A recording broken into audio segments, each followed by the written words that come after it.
Video के title में तो आपने देख ही लिया होगा, ये है रिम के बारे में। बट ये कोई साधारण रिम नहीं है। ये वो रिम है जो रॉयल एनफील्ड में रियर में फैट टायर या ब्रॉड टायर लगाने की सहूलियत देगा। नॉर्मली आप कोई भी फैट टायर खरीद के लेके आ सकते हैं, बट रॉयल एनफील्ड में जब आप उसे लगाते होंगे ना, बात नहीं आती होगी, है ना। If this is your first time watching me, don't forget to hit that subscribe button. Welcome to Dieselhead. This is Vivek. Let's roll the video, fellas.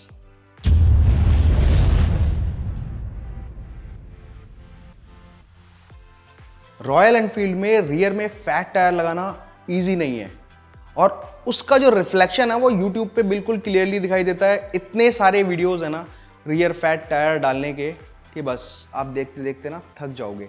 और मोस्टली 80 to 90% वीडियोस में जिन लोगों ने इस तरीके के मॉडिफिकेशन किए हैं, रियर में फैट टायर डाले हैं रॉयल एनफील्ड के अंदर, वो बहुत रिस्की तरीके से डाले गए हैं। पार्ट्स बहुत सब स्टैंडर्ड तरीके के यूज़ हुए हैं। तो आप सोच रहे होंगे मैं क्या नया लेके आया हूँ। आपने टाइटल में देख लिया होगा, और शुरू में जो भी ये छोटा सा वीडियो चला है उसमें भी आपने देख लिया होगा, बी रोल उसमें भी आपने देख लिया होगा कि मैं क्या लेके आया हूँ। और ये कोई साधारण पार्ट नहीं है। इंट्रो में आपने देख लिया, मैंने बोला ज़्यादातर लोगों ने जो मॉडिफिकेशंस किए हैं वो रिलायबल नहीं है। आप सोच रहे होंगे क्यों यार विवेक, तेरी वीडियो में ऐसा क्या है जो बाकियों की में नहीं है। मेरी वीडियो में जो खास है वो है प्रॉपर पार्ट्स का यूज़। मैं जितने भी पार्ट्स यूज़ कर रहा हूँ वो कोई जुगाड़ू पार्ट्स नहीं है। एक्चुअली मैं ये पार्ट्स प्रोक्योर कर रहा हूँ, और इस पर्टिकुलर रिम को मुझे ढूंढने में ऑलमोस्ट 8 महीने लगे हैं। 8 महीने की मेहनत के बाद मुझे ये रिम मिला है, और वो सारी डिटेल्स मैं आपके साथ शेयर कर रहा हूँ इस वीडियो के अंदर। अब बताता हूँ क्या है खास इस रिम के अंदर जो मैंने इसके लिए 8 महीने खराब कर दिए। इनफैक्ट खराब नहीं किए, इन्वेस्ट किए हैं। ये है रिम, देखने में बिल्कुल सिंपल है, और आप सोच रहे होंगे यार विवेक 8 महीने में ऐसा रिम लेके आया है स्पोक वाला। हाँ, स्पोक वाला इसलिए लेके आया हूँ क्योंकि रॉयल एनफील्ड के जितने भी यूज़र हैं ना, उसमें से 80 to 90% लोग रॉयल एनफील्ड इसलिए लेते हैं कि वो लॉन्ग राइड कर सकें, पहाड़ों पे जा सकें, लद्दाख जा सकें, स्पीति जा सकें। और ऐसी जगहों पे जब कभी प्रॉब्लम्स होती है ना, तो ये स्पोक व्हील ही काम आता है। अगर ये बेंड भी हो जाता है या इसका कोई स्पोक टूट जाता है तो भी आपकी राइड नहीं रुकती है। यही खास बात है स्पोक वाले रिम्स के अंदर। आप सोच रहे होंगे यार रॉयल एनफील्ड ने खुद ही अभी कुछ टाइम पहले अलॉय व्हील्स लॉन्च किए हैं अपनी बाइक्स के अंदर। क्या करें, मार्केट ही ऐसा चल रहा है। अब रॉयल एनफील्ड को तो मास मार्केट के लिए प्रोडक्ट बनाना है ना, आपके और मेरे जैसे एंथुसियास्ट के लिए तो बनाना नहीं है अकेले। तो उनको भी खुश रखना है। रॉयल एनफील्ड उनको भी खुश रखना चाहती है, जिसकी वजह से अलॉय व्हील लेके आए हैं वो लोग। बट स्टिल आप चाहें तो वापस स्पोक व्हील्स अपनी बाइक में इंस्टॉल कर सकते हैं, जैसे मीटियोर में या फिर थंडरबर्ड एक्स में जिसमें अलॉय व्हील आते हैं, उसमें आप स्पोक व्हील इंस्टॉल कर सकते हैं। और जिन लोगों को ये लगता है कि वो ट्यूबलेस नहीं रहेंगे, तो मेरी आप ट्यूबलेस कन्वर्जन वाली वीडियो देख सकते हैं। यहाँ का लिंक है यहाँ पे, ठीक है। तो आप वो वीडियो देखिए, और अगर आपके स्पोक व्हील को आप उसे ट्यूबलेस करना चाहते हैं तो आसानी से कर लीजिए। बहुत सस्ता है, कोई खास खर्चा नहीं है, और अलॉय व्हील्स के लिए परेशान होने की आपको बिल्कुल ज़रूरत नहीं है। जब अलॉय व्हील के सारे फ़ायदे आपको स्पोक व्हील में मिल जाएंगे तो अलॉय व्हील क्यों डालना है, क्योंकि इसमें तो एडिड बोनसेस है ना। स्पोक टूट गया तो आप यूज़ चेंज कर लो, रास्ते में आप परेशान नहीं होगे, कोई भी एरा गहरा नत्थु खैरा ठीक कर देगा। बट अलॉय व्हील क्रैक हो गया तो वो ठीक नहीं हो सकता। आप बीच रास्ते खड़े हो जाओगे, टो करके बाइक को लेके आना पड़ेगा। इनफैक्ट टो नहीं होगी, टेम्पो में या फ्लैट बेड पे आप बाइक लेके आओगे वापस, और राइड अधूरी छूट जाएगी। बट यहाँ पर अगर आप स्पोक व्हील डालते हो ऐसा नहीं होगा। चांसेस इस बात के बहुत ज़्यादा हैं कि आपकी राइड कंप्लीट हो जाएगी। हो सकता है थोड़ी बहुत परेशानियाँ हो, व्हील बेंट होने की वजह से या फिर स्पोक टूटने की वजह से परेशानी होगी, राइड नहीं रुकेगी। इसके अंदर जो खास बात है ना वो ये है कि ये जो रिम है वो 3.5 इंच चौड़ाई का रिम है। नॉर्मली जो रॉयल एनफील्ड के लिए रिम्स अवेलेबल हैं मार्केट के अंदर, स्पेशली इस तरीके के स्पोक वाले रिम, इनफैक्ट अलॉय व्हील भी जो अवेलेबल है ना वो 2.5 इंच के हैं, और उसमें जो आप टायर डाल सकते हो ना वो 120 मिलीमीटर का डाल सकते हो, यानी 120, 80, 18। और बहुत से लोगों को ये होता है कि यार मेरे को अपनी बाइक की हाइट भी कम करनी है, तो जिन लोगों को हाइट भी कम करनी है और टायर भी चौड़ा डालना है, उन लोगों के लिए थोड़ी दिक्कत हो जाती है। नॉर्मली अगर आप 18 इंच में भी रिम ढूंढोगे ना, तो आपको चौड़ा रिम नहीं मिलेगा। एक दो बाइक्स हैं जिनमें आता है, बट उनकी अवेलेबिलिटी बहुत बड़ा इशू है। तो आज मैं ये जो रिम लेके आया हूँ, ये 17 इंच का रिम है, 3.5 इंच चौड़ाई में। रॉयल एनफील्ड का जो ओरिजिनल क्लासिक में रिम आता है वो 2.5 इंच चौड़ाई का आता है, बट ये जो रिम है वो 3.5 इंच का रिम है। आप इसके अंदर 130, 140, अगर चाहो तो 150 भी डाल सकते हो। रिकमेंडेड नहीं है, मैं भी रिकमेंड कुछ खास करूंगा नहीं, बट आप डालना चाहो तो डाल सकते हो, दिक्कत कोई खास आएगी नहीं। ये रिम 150 mm तक के टायर को ईजिली हैंडल कर सकता है। अब आप कहोगे यार हम तो नॉर्मल जो हमारा रिम आता है हम उसमें भी डाल देते हैं। अब डालने का क्या है, करोल बाग या फिर बहुत सारी ऐसी लोकल मार्केट्स हैं जहाँ पे ये सब काम डेली होते हैं। मोटे मोटे टायर पतले पतले रिम्स पे चढ़ा दिए जाते हैं, और आप डलवाने के बाद ये सोचते हो यार ना ग्रिप आ रही है ना टायर चौड़ा दिख रहा है। वो पता है क्यों होता है? वो इस वजह से होता है क्योंकि रिम की चौड़ाई नहीं है।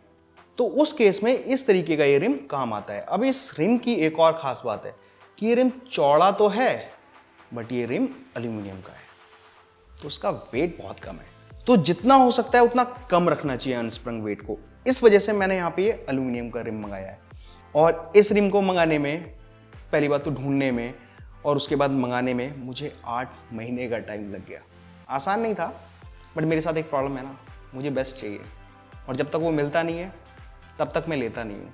काम चलाने वाला काम नहीं करता, लूँगा तो बेस्ट ही लूँगा, और आपको ही बताऊँगा तो बेस्ट ही बताऊँगा, काम चलाने वाला काम नहीं बताऊँगा। सबसे अच्छी बात, टायर्स की अवेलेबिलिटी बहुत अच्छी है। 140, 70, 17 अगर आप डालते हैं तो आपकी बाइक की हाइट भी कम हो जाएगी। आप सोच रहे होंगे यार विवेक जब ब्रॉड ही डाल रहा है तो 160 क्यों नहीं, 170 क्यों नहीं, 180 क्यों नहीं? देखो ऐसा होता है, बहुत ज़्यादा ब्रॉड टायर डालने से ना फ़ायदा नहीं होता हमेशा। और अगर आप मेरे को जानते हो, जो मेरे को जानते हैं, मेरी वीडियोस काफ़ी टाइम से देख रहे हैं, उन लोगों को ये चीज़ पता होगी कि मैं कभी भी जो मॉडिफिकेशंस करता हूँ वो शो ऑफ के लिए नहीं करता। मैं कोई ना कोई पर्पस फुलफिल कर रहा होता हूँ उस मॉडिफिकेशन के थ्रू। लगभग 1 साल पहले, मैं 1 साल से इस पे काम कर रहा हूँ, तभी तो मैंने फ्रंट का टायर चेंज किया। आपने देखा होगा मेरा वीडियो, मैंने फ्रंट का टायर 120 मिलीमीटर का डाला है। जो रॉयल एनफील्ड में पीछे आता है टायर, वो मैंने आगे डाला है। पीछे बाइक में मैं 140 सेक्शन का टायर डाल रहा हूँ, 140 मिलीमीटर, 140 नंबर, 140, 70, 17। तो मैं फैट टायर क्यों डालना चाहता हूँ अपनी बाइक के अंदर? आप कहेंगे कि यार विवेक जब तू शो ऑफ नहीं करना चाहता तो फैट टायर क्यों डाल रहा है? मैं फैट टायर इसलिए डाल रहा हूँ क्योंकि अभी ऑलमोस्ट 1 या 1.25 या 1.5 साल, ऑलमोस्ट इतना टाइम हो गया होगा, मैं बाइक से जा रहा था शाम के टाइम पे, शाम नहीं, रात 11 बजे के आसपास, ज़रूरी काम से जा रहा था, और रास्ते में बारिश का टाइम था, मेरी बाइक स्लिप हो गई। ना मैंने ब्रेक लगाए और ना ही मैंने एक्सेलरेट किया, सिर्फ मैंने लेफ्ट से हल्का सा राइट लीन किया। क्यों किया? क्योंकि वहाँ पर मुझे लग रहा था कि गड्ढा है, बारिश हो रही थी, थोड़ा सा पानी भरा हुआ था, मुझे लगा गड्ढा है, और बाइक स्लिप हो गई। मेरा दिमाग खराब हो गया, मैंने कहा स्लिप कैसे हो गई? ग्रिप नहीं है। तो मैंने उसी दिन ये ठान लिया या सोच लिया या ये डिसाइड कर लिया, जो मन करे कह लीजिए, मैंने उसी दिन सोच लिया कि मेरे को मेरी ज़रूरत के हिसाब के टायर्स डालने हैं। और बिलीव मी, जब मैंने फ्रंट का टायर डाला है उसके बाद ब्रेकिंग में ना मैसिव इंप्रूवमेंट हुआ है। मैं अब कभी फ्रंट में ब्रेक लगाते टाइम डरता नहीं हूँ बिल्कुल भी। इनफैक्ट जो ये अब मैं टायर ब्रॉड डालने वाला हूँ 140, 70, 17, मैं कोशिश कर रहा हूँ कि मुझे MRF मीटियोर M मिल जाए, जो मैंने फ्रंट में डाला है, बट प्रॉब्लम ये है कि वो मिल नहीं रहा है। अगर आप में से कोई जानता है कि कहाँ मिलेगा, स्पेशली दिल्ली के अंदर, तो प्लीज़ मुझे बताइएगा कमेंट सेक्शन में। मुझे चाहिए वो टायर, नहीं मिल रहा है। MRF meteor M 140, 70, 17। ये एल्यूमिनियम का रिम है, 3.5 इंच चौड़ाई है इस रिम की, 17 इंच डायमीटर है, और इसका वेट, यार मैंने वेट तो किया ही नहीं, 1 मिनट, जस्ट 1 मिनट। ये रॉयल एनफील्ड का ओरिजिनल हब है, एल्यूमिनियम का आता है, और ये स्पोक्स हैं, ये कस्टम स्पोक्स हैं। हाँ, मैंने तारीफें तो बहुत कर दी इस रिम की, आप थोड़ी बुराई भी कर दीजिए, है ना, क्योंकि कमियां तो हर चीज़ में होती हैं, कोई ऐसी चीज़ नहीं है धरती पे जिसमें कोई भी कमी ना हो। तो इसमें कमी है एक, और वो ये कमी है कि रॉयल एनफील्ड के अंदर क्लासिक मॉडल में आते हैं 40 स्पोक, बट इसमें जो होल्स हैं वो 36 हैं। तो आपको 4 स्पोक मैनेज करने पड़ेंगे, और यहां पर दिख ही रहा होगा मैंने मैनेज किए हुए हैं। और अगर किसी को ये डाउट आ रहा हो कि ये रिस्की है, तो ये रिस्की बिल्कुल भी नहीं है। ऑल ओवर वर्ल्ड, पूरी दुनिया में ये इस तरीके के मॉडिफिकेशन किए जाते हैं। अगर हब में ज़्यादा स्पोक्स हैं या फिर रिम में ज़्यादा स्पोक्स हैं, तो उनको मैनेज किया जाता है और उससे कभी कोई इशू नहीं होता है, क्योंकि रिम के ऊपर ना ये इवनली डिस्ट्रीब्यूटेड होते हैं। ये एल्यूमिनियम का रिम, stainless steel, spokes 36 spokes, classic में 40 आते हैं, और इसे लगाना मुश्किल काम नहीं है, इजीली लग जाएगा। आप किसी भी अलाइनमेंट वाले के पास जाएंगे, उससे लगवाएंगे, ये इजीली लग जाएगा। और ये हब, अब आप सोच रहे होंगे यार विवेक, तारीफें भी कर दी, बुराइयां भी बता दी, ये रिम मिलेगा कहाँ, मुझे कहाँ से मिला? आप जानते हैं मुझे कहाँ से मिला है। शर्मा जी ने लाके दिया है, शर्मा जी ने, हमारे शर्मा जी, जिनका नंबर अभी पिछली कुछ वीडियोस में मैंने डाला है, लास्ट वाली में नहीं डाला, उससे पहले जो मैंने कुछ प्रोडक्ट्स इंस्टॉल किए थे बाइक में और कार में भी, उन वीडियोस में शर्मा जी का नंबर पड़ा हुआ है। और इस वाली वीडियो में भी डिस्क्रिप्शन बॉक्स में मैं शर्मा जी का नंबर डाल रहा हूँ, जिससे आपको ना बिल्कुल भी दिक्कत ना हो इसे खरीदने में। अच्छा, प्राइस क्या है? तो ये जो रिम है ना, सिर्फ रिम की जो कॉस्ट है वो है 13,000 रुपये। एल्यूमिनियम का है यार, थोड़ा सा कॉस्टली है मैं जानता हूँ, बट क्या करें, बेस्ट तो ऐसा ही होता है ना, थोड़ा सा कॉस्टली होता है, हमेशा ही कॉस्टली होता है। तो जो बेस्ट है ना वो 13,000 का है। आपको ये स्टील में भी मिल जाएगा, थोड़ा सा ही सस्ता मिलेगा, बहुत ज़्यादा फर्क नहीं है। मुझे भी यही लगा कि stainless steel, steel, not stainless steel, stainless steel, क्या हो रहा है मेरे को, व्हाट एम आई डूइंग यार, स्टील का रिम, और इस रिम में सिर्फ 1,000 रुपये का डिफरेंस था। वो 12,000 का था, ये 13,000 का है, तो क्यों ना एल्यूमिनियम का ले लिया जाए। ये मेड इन ताइवान है, चाइनीज़ नहीं है, मच बेटर क्वालिटी। तो मैं डालने वाला हूँ 140 70 17, आप चाहें तो 150 डाल सकते हैं, या चाहें तो 120 भी डाल सकते हैं, 130 भी डाल सकते हैं।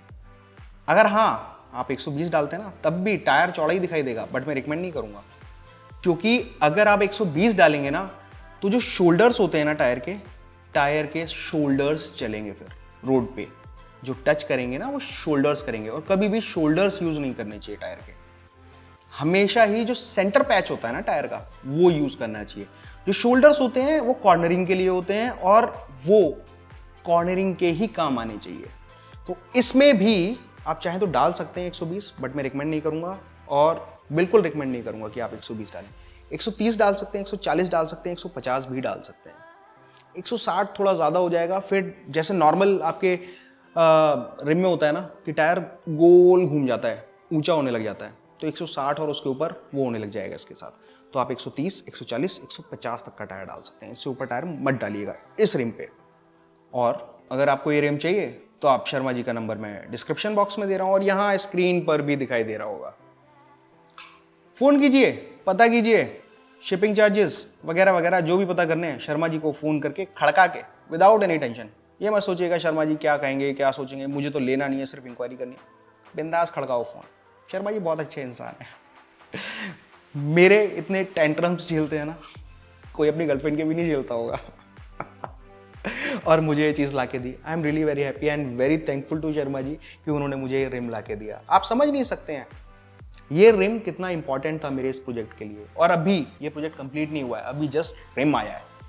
अगली वीडियो में मैं कुछ और पार्ट्स दिखाऊंगा जो इस फैट टायर के लिए, रियर फैट टायर के लिए बहुत इंपॉर्टेंट है। और मैं कोई भी जुगाड़ू पार्ट नहीं लेके आऊंगा, कोई जुगाड़ वाला काम नहीं। जो पार्ट्स होंगे वो जेन्युइन या तो मेरे डिज़ाइन होंगे या फिर किसी अच्छे मैन्युफैक्चरर के होंगे। तो अगर आपको आज का वीडियो अच्छा लगा है तो लाइक कीजिए, शेयर कीजिए, चैनल को सब्सक्राइब कीजिए, और अगर अच्छा नहीं लगा है तो थम्स डाउन भी कर सकते हैं। कर तो सकते हैं.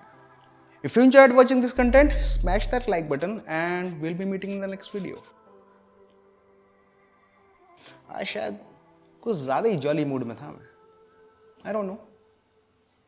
Maybe I was.